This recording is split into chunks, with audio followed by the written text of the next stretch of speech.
Winston Churchill, Wasim अकरम, नवाज शरीफ और Mikhail Gorbachev, इनमें कोई चीज़ मुश्तरक हो सकती है? जी हाँ, वो है डायबिटीज़ या शुगर है। शुगर एक ज़िंदगी भर साथ रहने वाली, साथ चलने वाली ऐसी बीमारी है जिसमें मरीज़ के जिस्म में ब्लड शुगर के लेवल बढ़ जाते हैं। इंसुलिन का कम पैदा होना या ना पैदा होना, या इंसुलिन का सही मिकदार में पैदा तो होना, लेकिन इसके बावजूद जो टिश्यू जिस पर उसने जाके अमल करना है वहाँ सही तरह अमल ना कर पाना शुगर के मर्ज़ की वजह बनता है। हमारे पास बहुत सारे शुगर के मरीज़ आते हैं, आके जिस्म में थकावट की शिकायत करते हैं, पट्ठों में दर्द की शिकायत करते हैं और बहुत सारों के कंधों के जोड़ जाम हो चुके होते हैं। तो शुगर के मर्ज़ का और थकावट, पट्ठों के दर्द का आपस में क्या ताल्लुक है, आज हम इसी बारे में बात करेंगे।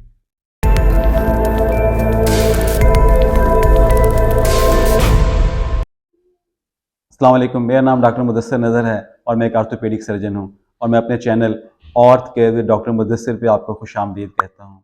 पाकिस्तान में 2023 के डाटा के मुताबिक 20 से 80 साल तक के तकरीबन 14% से ज़्यादा लोग शुगर से मुतासिर हैं और ये तादाद तकरीबन 37.1 मिलियन बनती है, मतलब 3 करोड़ और 70 लाख से भी ज़्यादा।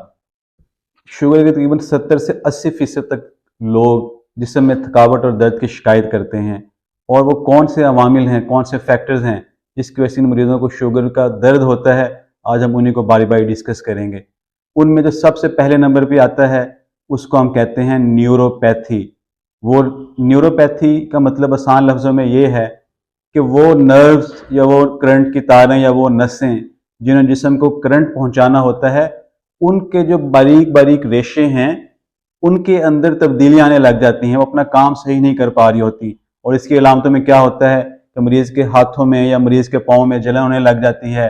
कई दफ़ा मरीज़ महसूस करते हैं कि उनके हाथ पाँव सुन्न हो रहे हैं, कई दफ़ा उनको ऐसे लगता है जैसे पिन्स एंड नीडल, जैसे सुइयाँ चुभ रही हैं। तो ये सारी अलामतें हैं जो पेरिफेरल न्यूरोपैथी की होती हैं। इसके बाद जो दूसरी वजह जिसकी वजह से ऐसे मरीजों में दर्द होता है वो है माइक्रोवेस्कुलर और मैक्रोवेस्कुलर कॉम्प्लिकेशन। खून की जो छोटी नालियां हैं या खून की जो बड़ी नालियां हैं उनके अंदर आहिस्ते आहिस्ते तब्दीलियां आने लग जाती हैं, जिसमें खून की सर्कुलेशन कम हो जाती है और ये एक दर्द की बहुत अहम वजह बन जाती है ऐसे मरीजों में। फिर इसके बाद आता है कि ये शुगर का मर्ज जोड़ों में कई दफ़ा सोजिश कर देता है और ये भी दर्द को बढ़ा देता है। एक और अहम चौथी वजह जो ऐसे मरीजों में दर्द की हो सकती है वो ये है कि शुगर का मर्ज जोड़ों को स्टिफ कर देता है, जकड़ देता है, जिससे मरीज के जोड़ की मूवमेंट कम हो जाती है, हरकत में कमी आती है और मरीज हरकत पे दर्द की शिकायत करते हैं। फ्रोजन शोल्डर या कंधे का जोड़ का जाम हो जाना इसकी सबसे बड़ी और सबसे अहम मिसाल है। इसके बाद जो एक और अहम चीज जहन में रखने वाली है कि शुगर हड्डियों के फ्रैक्चर के रिस्क को भी बढ़ा देती है।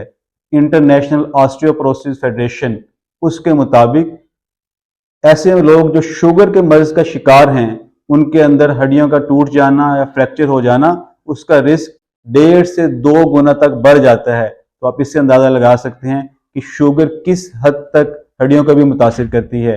और इसके बाद दो अहम चीजें जो शुगर के मरीज महसूस कर सकते हैं, उनमें एक है मायोपैथी कि जो पट्टे हैं जिस्म के वो कमजोर होने लग जाते हैं, दर्द करने लग जाते हैं। उसकी वजह मसल्स या पट्टियों के खुलियों का शुगर को सही तरीके से जज्ब ना कर पाना है। और फिर सबसे आखिर में हम बात करेंगे ऑस्टियोआर्थराइटिस की। शुगर जो है वो ऑस्टियोआर्थराइटिस के दर्द को भी बढ़ा देती है। आमतौर पर देखा गया है कि सबसे पहले शुरू होने वाली चीज न्यूरोपैथी है, लेकिन ऑस्टियोआर्थराइटिस काफी देर से शुरू होता है। अब ये किस मरीजों में दर्द ज्यादा होगा, कब होगा, इसमें बहुत सारे अवामिल इस पर असरअंदाज होते हैं। मिसाल के तौर पे कितने अरसे से शुगर है, शुगर का कंट्रोल कैसा है, मरीज का बाकी लाइफस्टाइल कैसा है, और इसके साथ साथ मरीज को कोई और बीमारी है या नहीं है। शुगर आलमी मईशत को भी बहुत बुरी तरह मुतासिर करती है।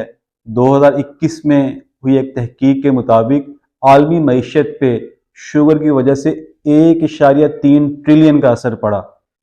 अब सबसे आखिर में और सबसे अहम बात, अगर शुगर का मर्ज हो गया और ये सारी चीज़ें साथ चल रही हैं फिर क्या किया जाए, वो हम अभी आपको बताएंगे कि उसके लिए क्या करना चाहिए।